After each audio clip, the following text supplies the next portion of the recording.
esse amor numa canção pra fazer feliz a quem se ama.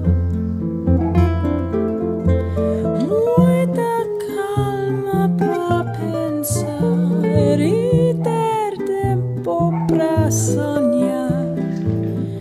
Da janela ver-se o Corcovado.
São livros que têm uma digressão muito marcada. Nos Vulneráveis, que foi o que eu terminei agora, a gente acompanha uma senhora.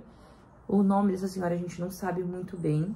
A gente sabe que ela tem algumas amigas, todas com nomes de flores. Então a gente tem Violeta, Amaryllis, Rosa, cada uma com a sua particularidade. E na primeira cena elas estão se encontrando aí pro velório de uma dessas flores.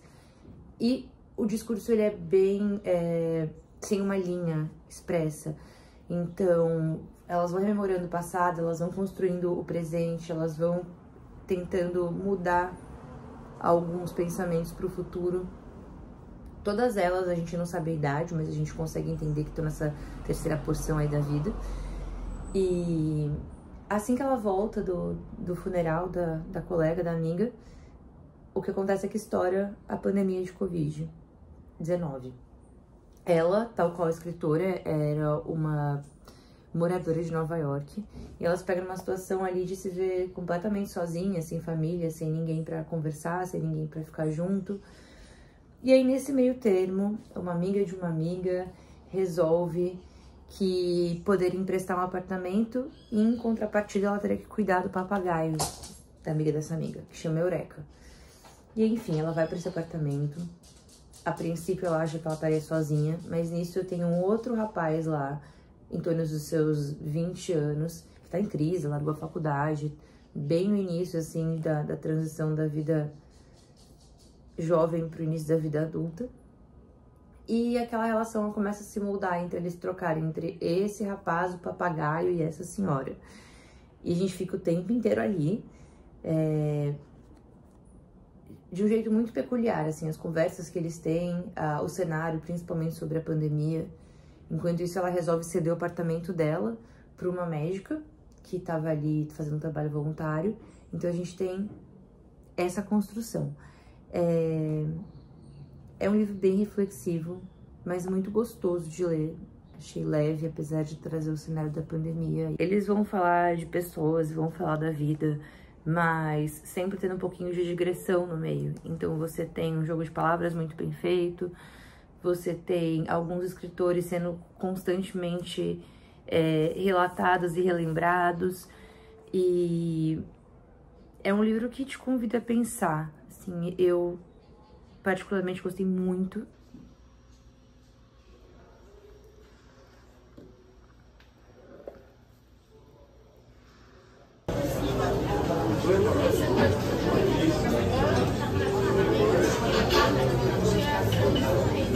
Confesso que comprei esse aqui mega influenciada por conta do filme do Almodóvar, que basicamente esse foi o livro que inspirou o Almodóvar a escrever o último dos filmes, que é O Quarto ao Lado.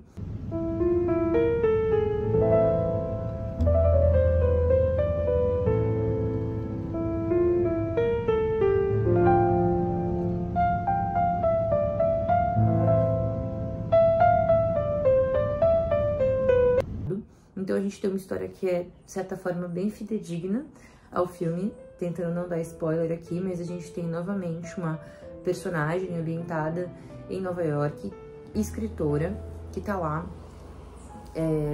passeando, foi pra ver uma palestra, e ela se depara com uma amiga de longa data, que fazia muito tempo que ela não via, tava tentando ser curada com um projeto ali meio que incipiente, mas que vai tendo bastante falha.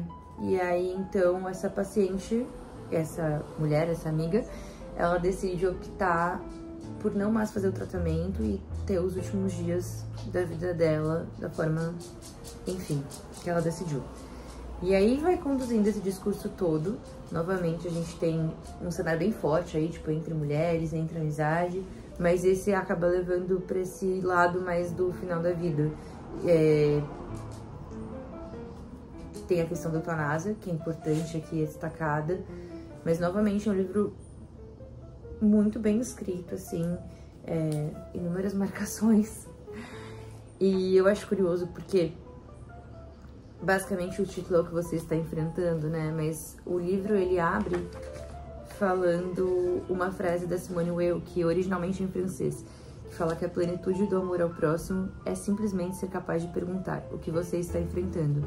Mas a frase original, como a própria personagem fala em francês, que eu não vou pronunciar, é o que você está enfrentando no sentido de qual é a sua tormenta.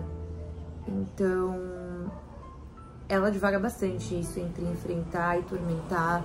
Tem uma perspectiva de personagens que parecem ser mais ali com uma certa idade, mais para a terceira metade da vida. O que eu confesso que parece um certo acalanto, porque é como se eu estivesse ganhando um mix de conselhos, mas sem um julgamento moral ou alguma expectativa, simplesmente falar para tentar destrinchar aí a rotina, o dia, a vida.